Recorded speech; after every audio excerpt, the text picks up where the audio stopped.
Hey guys, welcome to the Powerful Man Show, where we help married businessmen save their marriages without having to talk about it, get unstuck, and gain clarity in their lives. As I like to say, life is too short for average. I'm your host, Doug Holt, with my co-host, Tim, the Powerful Man Matthews. Now let's get this started. Hello, everybody, and welcome to another episode of the Powerful Man Show. I'm joined today with the wonderful King Arthur, Mr. Magulianiti. As you heard in the previous episode, he's one of the amazing team members here. He's been involved in the movement for 6 years, played a massive part in what the movement is today, heads up the inner circle, one of the master coaches in the Brotherhood, helps us deliver fantastic in-person events. I could go on, but I will not because I don't want this to bite me in the ass later on when he reminds me of all these wonderful compliments. How you doing, brother? I'm good, thank you. I'm good. What's happening? Yeah, nice. Dougie Fresh, for those of you that are wondering where is he and wishing he was here instead of me, I don't blame you.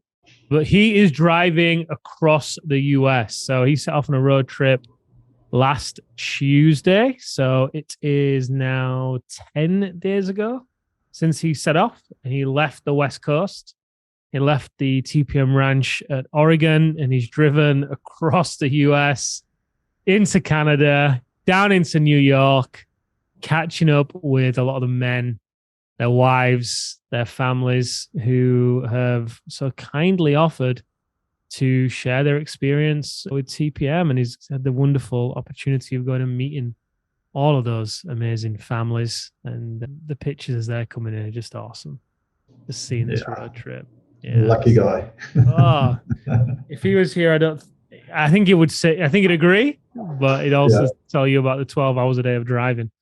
Yeah. So, fair play. I mean, that guy, his dedication to the movement is second to none. Anyway, King Arthur, you had a wonderful topic for us to dive into. When you told me what this would be, I winced with joy, quite frankly, because I know this is going to hit the mark for a lot of the listeners. Even we know some of the men are in the movement listen as well. So take it away, brother. Okay, thank you. Yeah. One of the things that keep coming up is the situation where, guys show up in the relationship very tentatively, very apologetically, very as if like they got to be a good boy, right, in order to get what they want. And obviously this is not going to work out particularly well. But basically what it means and what happens is they kind of trade in their mothers for their partners, but then treat their partners like their mothers. And that results in them, and how that plays out is what I said. They show up apologetically, they tiptoe around their partners, they don't want to piss off, inverted commas, the mother. They want to be the good boy. And that's just a nightmare for the relationship. It ain't going to work because, without getting crude here, the energy between that arrangement is completely wrong, right? Why would the mother want to have intimate connections with the son, right? And that's what it actually boils down to. That kind of, what would you call it? A misconnection, an energetic mess. But what happens is the guy now is very, very apologetic, as I say. He tiptoes around. He's asking for permission to do things like the little boy. And it just not going to work. It's just not going to work. And I see it very often, quite often that I thought this is going to be a great subject to talk about, because when a lot of the guys don't even realize they're in it and doing it until you tell them. And when they see it straight away, they know exactly what you're talking about. Right? Because it's like one of these subconscious programs that is just playing out in front of them. They're a victim of it, but they don't even realize it. So we are now on podcast episode 700. This is a 700th episode. So we did an episode called "Are You Making Your Lover Your Mother?" all the way back on episode 38. That's years ago. Yeah. It's such a relevant subject. I love that you bring it up, because the fact that's how long we've been talking about it, right? 38 must have been God, years ago. I don't even know when, but a long, long time ago. And we're still talking about it because we're still seeing it, right? We see these guys, like you said, that do tiptoe around their wives, that don't want to ruffle feathers, don't want to piss them off, that ask for permission, basically, that leave their clothes lying around and wait for the wife to pick them up, that make these requests of the wife. Oh, I'm tired. Can you go do this for me? Oh, can you do that? Can you do that? That just basically turn this person into their mother, whether it's leaving the clothes around, whether it's leaving the dirty dishes around, whether it's asking permission. Asking permission's a big one. Not taking care of things they say they're going to take care of. And as a result, it then leaves the wife to have to basically make the decision, right? Funny enough, there's a guy that we spoke with yesterday about joining the activation method. He was saying how he wanted to get respect from his wife. He wanted to have respect and admiration from his wife. But he was also saying how when he came home from work, he was so tired from work that he didn't want to make any decisions. Any decisions whatsoever. So he left all the decision making up to the wife, right? She'd ask him questions and he just didn't have the capacity. So he'd push it back to her, right? So at work, he's this leader who's leading people, who's making decisions, who's been an A player, right? Been an alpha. Walks in through the door and just reverts from alpha to beta. And guess who becomes the alpha? His wife. And as a result, he then begins to follow his wife's lead. So he's wanting respect and admiration, but everything he's doing is going to get the absolute opposite. She's not going to respect him. She's definitely not going to admire him. Yeah, he may make the money, but she doesn't care about that. She cares about having a guy with her and next to her that she's connected to and that she can rely on for his leadership and his safety, essentially, right? But it's so easy for guys to fall into this trap. And as a result, like you said, sex is way off the table. That is out the window. That's gone. She doesn't want to have sex with you. And what's worse is often the guys then get frustrated when she doesn't want to have sex with them. Why would the mother want to have sex with the son? Yeah. It's just not at all attractive. And then sometimes when they do have sex, that's even worse because then they have sex out of obligation. The guy knows it. He can feel it from her, but he does it anyway, often because he just wants to get laid. Totally get it. Doesn't feel good to her and it puts her off doing it again. And it just creates this vicious cycle. Yeah. The other thing I see as a disadvantage of this approach and a problem is that the guys themselves invalidate their feelings and their desires. They don't consider them because they don't want to piss off their partners, right? And so they're actually scared to talk about what they want. They're scared to show up and, express their desires, what they want to do, because they don't want to get into trouble, right? And so they don't say anything. They don't talk about it.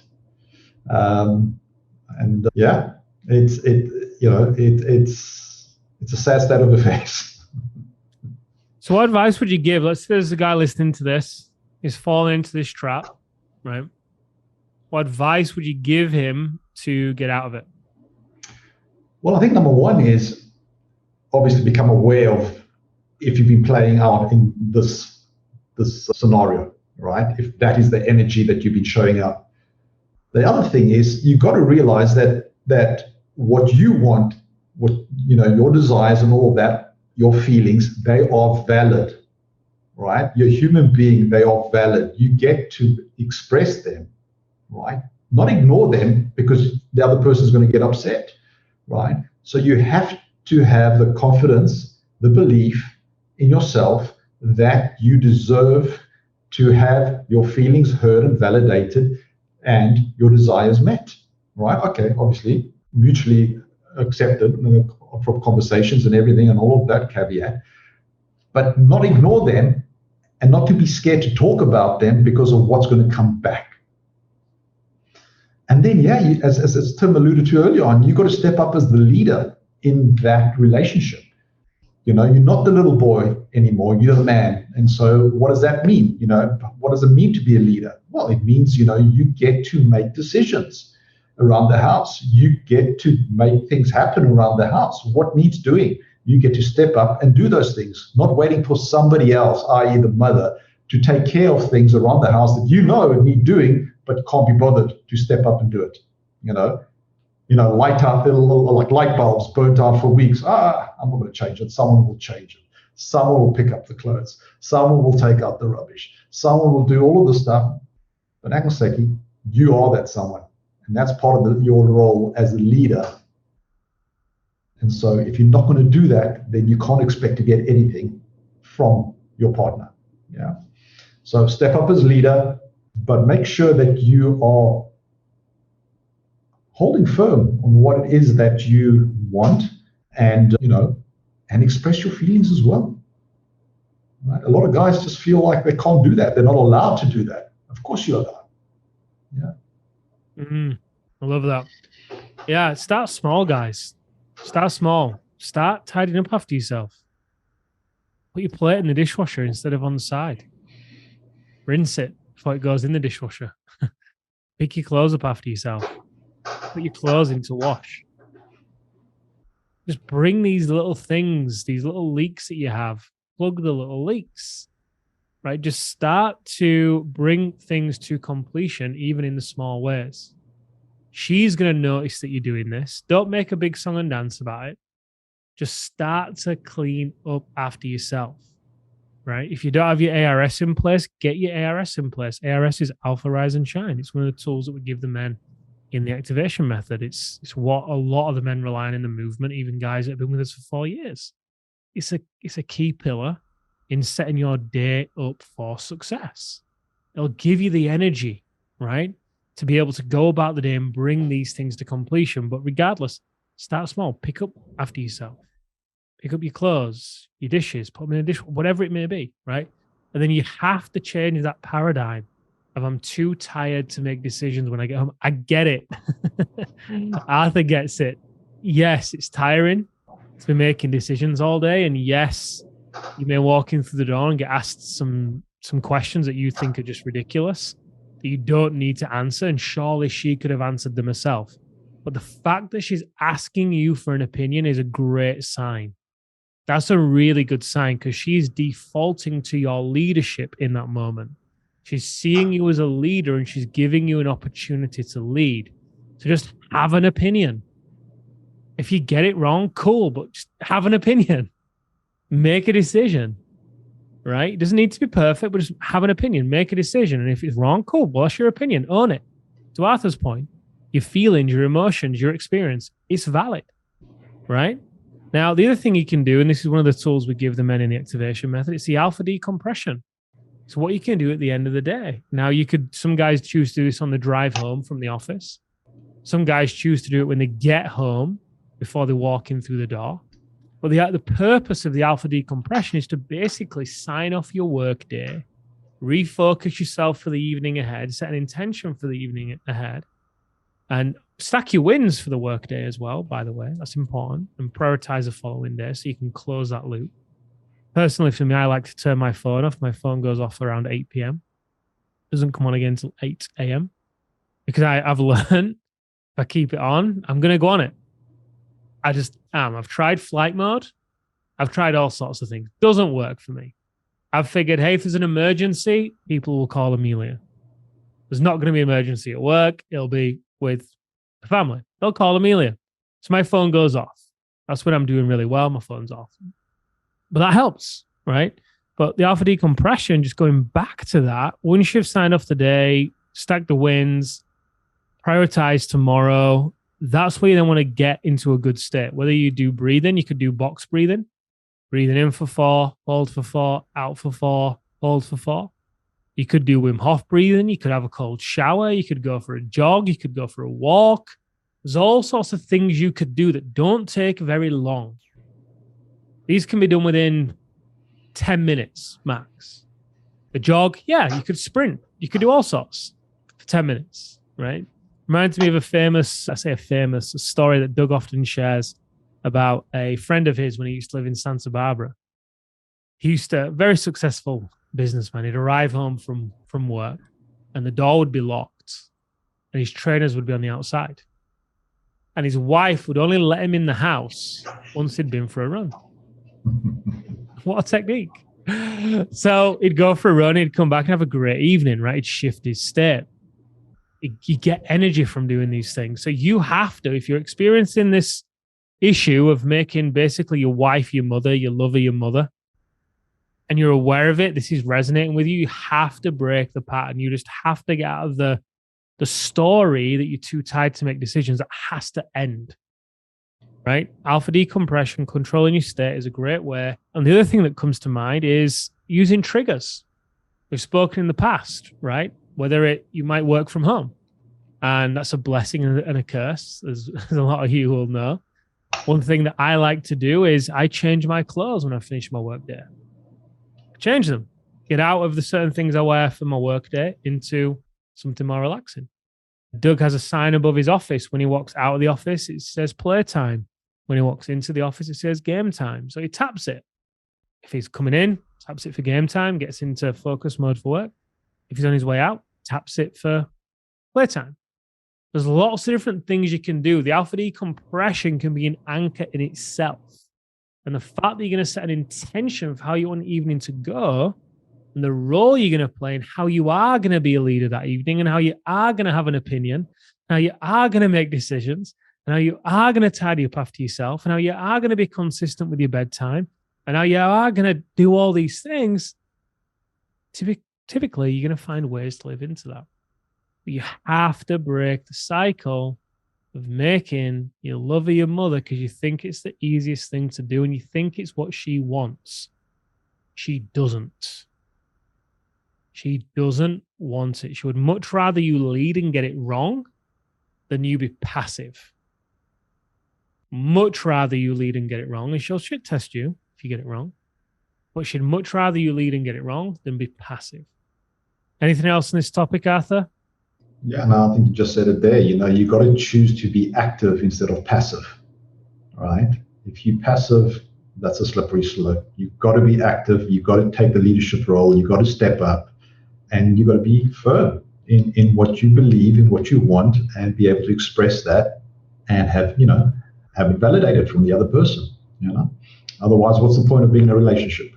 Yeah, you're obviously not getting what you want running this program, and clearly she's not getting what she wants. Yeah, there isn't a relationship in that scenario. It's like the previous podcast episode when we said, unmet expectations and thwarted communication. That scenario, a relationship doesn't exist in that scenario. Yeah. It's just frustration and stress. Same here. Right? No one's winning. This is where you become a roommate with a ring. Great point. Okay. Like Dougie Fresh always says, at the moment of insight, take massive action. Mr. Magoo, thank you for being here. I love that you brought this topic. It's a great one. Definitely one that I think people will resonate with. And guys, thank you for being here. It means a lot that you're listening to this with us. So until next time, have a fantastic day. We'll see you next time on The Powerful Man Show. All right, guys, that's a wrap for this episode. But as I always say, in the moment of insight, take massive action. You see, there are two types of men that listen to a podcast like this. Those that go on from one podcast or show to another, just hoping things are going to change and realizing that they're going to be in the same place month after month, year after year. You see, I was this guy, so I completely get it. You may just not be ready. But there's also a second man that listens to a show just like this. And this is a guy who takes massive action so they can shorten the learning curve, compress time, and get results to be the wolf. See, wolf is an acronym for wise, open, loving, and fierce. Now, ask yourself, which one am I?